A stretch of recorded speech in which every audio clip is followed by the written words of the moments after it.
بات ہو رہی ہے بجٹ 2026 اور 27 کی۔ عارف حبیب صاحب ہمارے ساتھ موجود ہیں۔ عارف صاحب، اس وقت ہم دیکھ رہے ہیں کہ اکثر ہم یہ بات بھی کرتے ہیں کہ آئی ایم ایف کی ہمارے اوپر بہت زیادہ لمیٹیشنز ہیں۔ ایک تو اس وقت آئی ایم ایف کا کیا واقعی دباؤ ہے جب ہمارا بجٹ تیار ہو رہا ہے؟ بجٹ بنانا اس وقت حکومت کے لیے کتنا چیلنجنگ ہے کہ اس میں کاروباری طبقے کو بھی ایک ریلیف دیا جائے، جو عوام ہے ان کو بھی ریلیف دیا جائے۔ پھر اس وقت ہم نے یہ بھی دیکھا جو گلوبل شاکس آئے انرجی کے، خاص طور پر پاکستان وہ برداشت نہیں کر سکتا جس طرح کی ہماری اس وقت اکانومی ہے۔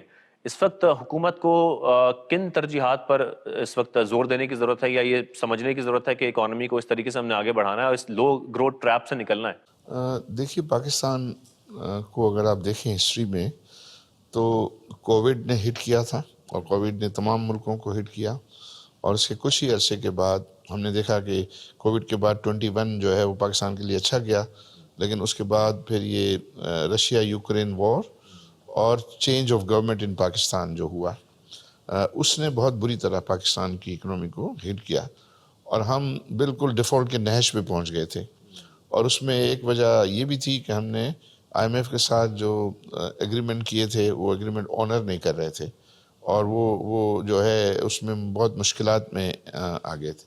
میں اکثر یہ کہتا ہوں کہ آئی ایم ایف جو ہے وہ بیمار معیشت کا ڈاکٹر ہے، تو ان کی کچھ جو ہے وہ پرسکرپشنز ہوتی ہیں، وہ پرسکرپشن جو ہے کڑوی ہوتی ہیں، لیکن اس کے نتائج جو ہے وہ اکنامی کی صحت کے لیے جو ہے وہ پازیٹیو ہوتے ہیں۔ تو ہم نے دیکھا کہ جب پرائم منسٹر شہباز شریف نے I M F M D سے ہاتھ ملایا اور انہوں نے یہ کہا کہ ٹھیک ہے، آپ یہ ہمیں سارا بیل آؤٹ کر دیں، ہم آپ کی جتنے بھی ہم نے ایگریمنٹس کیے ہیں اس کو ہم آنر کریں گے، اور اس کے بعد انہوں نے آنر کرنا شروع کیا، تو ہم نے دیکھا اسٹاک ایکسچینج 40,000 سے جو ہے اب 1,70,000 ہو گئی، روپیہ جو ہے وہ اس کی ویلیو سٹیبل ہو گئی ہے، روپیہ بہت تیزی سے گر رہا تھا، 140 کا جو ہے وہ 300 سے اوپر چلا گیا تھا، 280 کے قریب جو ہے وہ آ گیا، ریزروز ہمارے بڑھنے شروع ہوئے، اور پرٹیکولرلی گورنمنٹ کے ریونیوز جو ہیں وہ بڑھنے لگے، بہتر ہونے لگے، تو اس کی وجہ سے جو ہے وہ اسٹیبلٹی آئی۔ تو ہم کہتے ہیں کہ ہم نے میکرو اکنامک اسٹیبلٹی حاصل کی۔ اس پروسیس میں چونکہ وہ سارا جو سبسڈیز وغیرہ آئی ایم ایف ختم کرواتا ہے، وہ کہتا ہے گورنمنٹ صرف وہی کام کرے جو بجٹ میں پرووائڈڈ ہے، تو اگر آپ کچھ بھی کر رہے ہیں تو بجٹ میں اس کو پرووائڈ کریں کہ اس کے وسائل جو ہے وہ کس طرح آپ میچ کریں گے، کس طرح حاصل کریں گے۔ اگر وہ نہیں ہے تو پھر آپ انڈسپلن طریقے سے جو ہے، یا جس کو ہم عام زبان میں کہتے ہیں، آپ اتنے ہی پاؤں پھیلائیں جتنی چادر ہو، چادر کے اندر رکھیں، تو وہ اس سے باہر جو ہے وہ نہیں الاؤ کرتے۔ تو یوں پاکستان میں میکرو اکنامک اسٹیبلٹی آئی، اور ذرا لوگوں میں جو ہے ہوپ پیدا ہوا کہ نہیں، پاکستان جو ہے وہ سسٹین کر سکتا ہے۔ تو یہ چیز تو ہم نے جو ہے وہ حاصل کی ہے۔ اس میں اس بجٹ کے حوالے سے میں یہ سمجھتا ہوں کہ اب اسپیس ایسا پیدا ہو گیا ہے۔ فسکل سائڈ پہ Pakistan has done very well. Last year ہمارا جو بجٹ تھا پرائمری سرپلس کا، وہ پاکستان نے اچیو کیا۔ کرنٹ ایئر میں جو 2.4% کا پرائمری سرپلس کا جو ہے وہ بجٹ ہے، جو آج آلریڈی 3.1% اچیو کر لیا ہم نے۔ تو اب یہ باتیں گورنمنٹ کر رہی ہے کہ ہمیں اسپیس ملے تو ہم یہ ہائی ٹیکسیشن ریٹس کو کم کریں، یعنی وہ یہ کہہ رہے ہیں کہ ہم جو ہے سپر ٹیکس کو جو ہے وہ وڈرا کریں، ہم یہ کریں انٹر کارپوریٹ ٹیکس جو ہے وہ ہم وڈرا کریں، ہم جو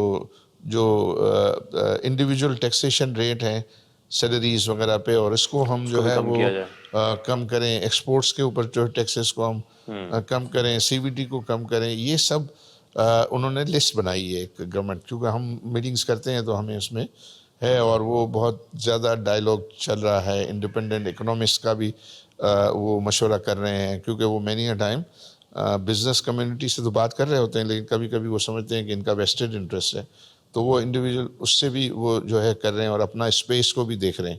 تو میری نظر میں اس کے یہ سب کرنے کے لیے یہ جو میں نے بات کی سپر ٹیکس اور انٹر کارپوریٹ، اور یہ اس کا قریباً جو کاسٹ ہے وہ 1.2 ٹریلین روپیز ہے۔ تو 1.2 ٹریلین روپیز کیسے آئے گا؟ مطلب اس کو گیپ کو فل کرنا ہے۔ تو اس کے لیے مین چیز یہ ہے کہ آئی ایم ایف اپنا پرائمری سرپلس کا بجٹ جو ہے وہ ریڈیوس کرے۔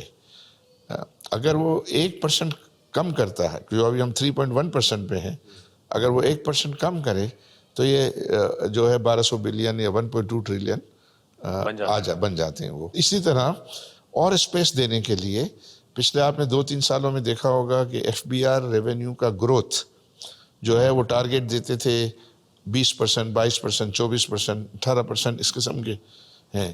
اس دفعہ اگین رپورٹ ہوا ہے آئی ایم ایف کی، آپ نے رپورٹ میں دیکھا ہوگا کہ وہ اگلے سال کی لیے جو ہے وہ گروتھ کا ٹارگیٹ 9% دے رہے. تو 9% آپ کے اوپر اتنا انکریمنٹل ریونیو بڑھانے کا پریشر کم ہوگا تو وہ اسپیس آپ کے لیے بنے گی. میں پرسنلی اگر میں بہت ہی ریڈیکل لگتا ہے اکثر میں جب یہ کبھی بات کرتا ہوں، مجھے لگتا ہے کہ پاکستان کا زیادہ کلیکشن ہے نا، وہ کلیکشن جو ہے ود ہولڈنگ ٹیکسوں سے ہوتا ہے. اور وہ کس طرح؟ وہ اس طرح کہ آپ امپورٹس کرتے ہیں تو آپ 70-80 بلین ڈالر کا جو امپورٹ کرتے ہیں، امپورٹ اسٹیج پہ جو ہے وہ سارے ٹیکس کٹ جاتے. آپ کا جو ہے کسٹم ڈیوٹی لگتی ہے، سیلز ٹیکس لگتا ہے، income tax, advance income tax کٹتا ہے، ایکسائز ڈیوٹی جہاں ہے وہاں یہ لگتی ہے. تو ہیوج ٹیکس جو ہے، تو جو چیز بھی امپورٹڈ ہے وہ اس اسٹیج پہ اس پہ بہت ٹیکس کٹ جاتا ہے. تو اس میں باقی جو رہ جاتا ہے وہ تو انکریمنٹل ٹیکس ہے نا. انکریمنٹل ٹیکس میں کچھ لوگ دیتے ہیں، کچھ بہت سارے لوگ نہیں دیتے یا اس کو ایویٹ کرتے ہیں. تو وہ ایشو جو ہے وہ یہ رہتا ہے. اسی طرح اگر جہاں مینوفیکچرنگ ہے تو وہ کمپنی سے جب مینوفیکچر ہو کے نکلتا ہے تو اس میں بھی یہ سارے ٹیکسز جو ہیں وہاں ود ہولڈ ہو جاتے ہیں. پھر اس کی ایڈجسٹمنٹس جو ہیں ہوتی ہیں.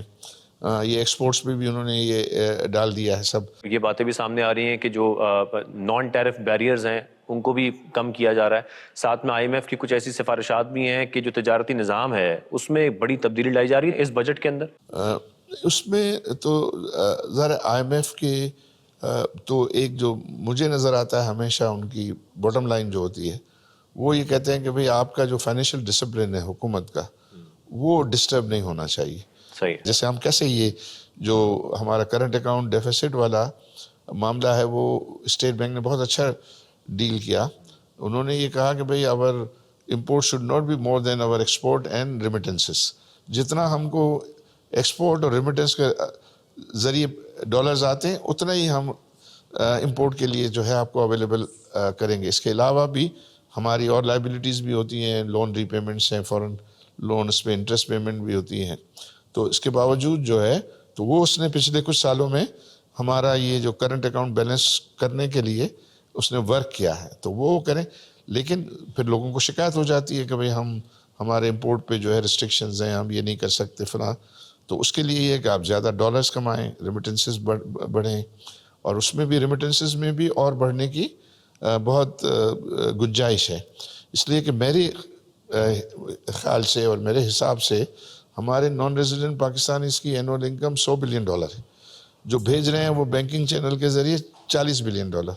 کچھ وہ اپنے پاس رکھ لیتے ہوں گے، کچھ وہ پیسے ادھر ادھر انویسٹ کرتے ہیں پاکستان کے علاوہ، اور کچھ جو ہے وہ ہمارا جو حوالہ ہنڈی کے ذریعے جو ہے وہ آ رہا ہوتا ہے. اگر ان کے لیے پاکستان میں اٹریکشن پیدا کیا جائے اور ان کو سیکیورٹی کا احساس دیا جائے تو وہ پیسے بھی پاکستان میں جو ہے وہ آ سکتے ہیں. تو پھر یہ ہے کہ اگر یہ چیزیں ہم ٹھیک کریں گے جو کاسٹ کے ہیں جس کی وجہ سے انویسٹمنٹ نہیں آ رہی، تو پھر انویسٹمنٹ بھی آئے گی. دیکھیں یہ جو انڈیا کے اور دوسری جگہوں پہ جو ریزروز ہیں نا، اس میں بہت بڑا حصہ جو ہے وہ فورن انویسٹمنٹس کا ہے. پاکستان میں تو زیرو ہے، پاکستان میں نہ ہونے کے برابر جو ہے، اور جو پورٹ فولیو انویسٹمنٹ تھا وہ بھی چلا گیا، وہاں بھی زیرو کے قریب ہی ہیں ہم.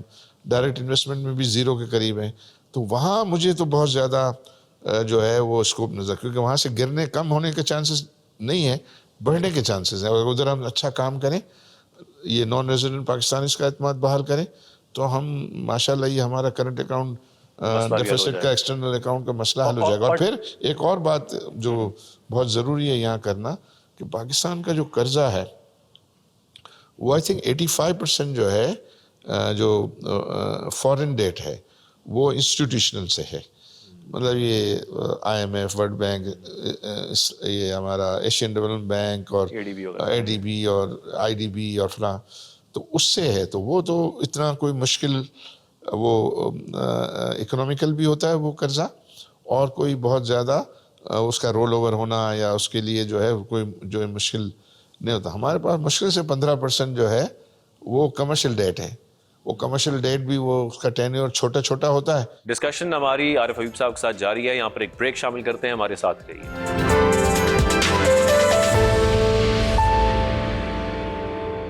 Welcome back.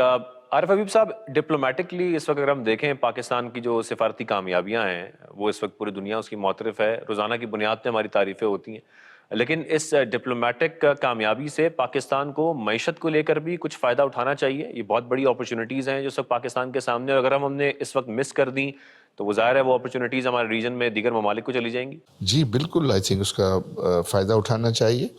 And I think اللہ تعالیٰ نے جو ہے پاکستان پہ خاص مہربانی کی ہے. دیکھیں جتنے بھی بڑے سپر پاورز ہیں ان کے ساتھ اس کے بڑے اچھے تعلقات ہو گئے. یو ایس ہے, چائنا تو ہمارے ساتھ ہے ہی, رشیا بھی جو ہے اس سے بھی اچھے تعلقات ہیں, اور دوسرے جو ہمارے مسلم کنٹریز ہیں ان کے ساتھ جو ہے جو بڑے کنٹریز ہیں ان کے ساتھ بڑے اچھے ریلیشنز ہیں. تو اس کا ڈیفینیٹلی آئی تھنک اس کا بینیفٹ جو ہے وہ ہمارے اکنامک سائڈ پہ ان کی طرف سے انویسٹمنٹس سائڈ پہ. دیکھیں نا ابھی ضرورت پڑی تو سعودی عرب نے فوراً ہی $3 بلین جو ہے وہ اویلیبل کر دیے. تو یہ بالکل کنورٹ ہوگا.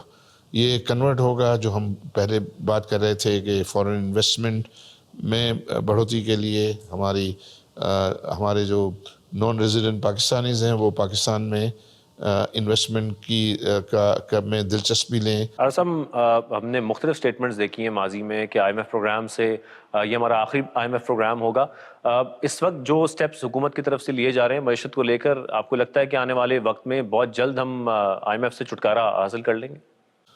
مجھے نہیں لگتا جلدی جو ہے, ابھی اس کے لیے بہت کچھ کرنا باقی ہے. کہ جو یہ ڈسپلن IMF پروگرام میں رہ کے ہم نے فالو کیا ہے, یہ ڈسپلن اور 5-10 سال جو ہے ہم اگر فالو کریں تو پھر IMF سے جو ہے وہ ورنہ ہوتا یہی ہے ہمیشہ ہم نے دیکھا ہے کہ ہم ذرا سا جو ہے وہ خالی اپنے بستر پہ بیٹھنے کے قابل ہوتے ہیں تو ہم کہتے ہیں ہم صحت مند ہو گئے, اور ہم جو ہے پھر وہی شرارتیں شروع کر دیتے ہیں. تو یہ ہے کہ جب تک ہم پوری طریقے سے صحت مند نہ ہو جائیں اکنامیکلی, اس وقت تک یہ IMF کا ڈسپلن. لیکن IMF کے ساتھ ٹرمز کو نیگوشیٹ کرنا یہ ایک دوسرا ایریا ہے, وہ دوسری اسکل ہے کہ ان کو جو ہے وہ صحیح طریقے سے ان کے ساتھ جو ہے ٹرمز نیگوشیٹ کی جائیں, کیونکہ ان کا جو ہے وہ ٹرسٹ ڈیفیسٹ رہا ہے پاسٹ میں. تو پاسٹ میں ہم نے جو وعدے کیے وہ نہیں پورے کیے, تو انہوں نے پھر ساری کنڈیشن جو ہے وہ پیسہ ریلیز کرنے سے پہلے ہی ڈال دی. تو جس کو ہم فرنٹ لوڈڈ کنڈیشنز کہتے ہیں, تو فرنٹ لوڈڈ جو ہے وہ عوام کے لیے جو ہے وہ بہت زیادہ برڈن بن جاتی ہے. اگر وہی چیزیں وہ یہ کہیں کہ ہم انسٹالمنٹ میں ٹھیک کریں گے تو پھر وہ برڈن اتنا نہیں آتا. اگر کوئی کسی چیز کی پرائس 100 کا 200 ہو جائے فوراً تو جو ہے وہ برڈن پڑتا ہے, لیکن اگر 5 سال میں 100 کا 200 ہو تو وہ بیریبل ہوتا ہے. تو انفارچونیٹلی ہمارا پرانا ریکارڈ ٹھیک نہیں تھا, اس کی وجہ سے ہم کو فرنٹ لوڈڈ IMF کی کنڈیشنز کا سامنا کرنا پڑا. تو ہم اپنا کانفیڈنس ریسٹور کریں گے. ابھی اس پیریڈ کے اندر کافی آئی تھنک پازیٹیوٹی اس بات میں آئی ہے کہ انہوں نے کہا کہ جو بھی پاکستان نے پرومسز کیے ہیں اس کو فلفل کیے. تو ہم یہ دیکھتے ہیں کہ جو ان کا ریویو ہوتا ہے وہ ریویو سکسیسفل ہوتا ہے, کہ اسٹاف لیول ایگریمنٹ ہو گیا. اسٹاف لیول ایگریمنٹ میں یہ ہے کہ ہم نے فیتھفلی ان کی ٹرمز اینڈ کنڈیشنز کو جو ہے اس وقت ہماری ٹیم نیگوشیٹ اچھا کر رہی ہیں آپ کے مطابق, اور معاشی ٹیم سے بھی آپ مطمئن ہیں؟ نہیں, وہ تو اچھا اس سینس میں کر رہی ہیں کہ وہ ان کی کنڈیشنز کو فیتھفلی پورا کر رہے ہیں, لیکن وہاں اس کو ابھی اپنا ٹرمز کو بہتر کرنے کے لیے وہ کام آئی تھنک اور اس میں گنجائش ہے, ابھی بہت گنجائش ہے, بہت زیادہ گنجائش ہے.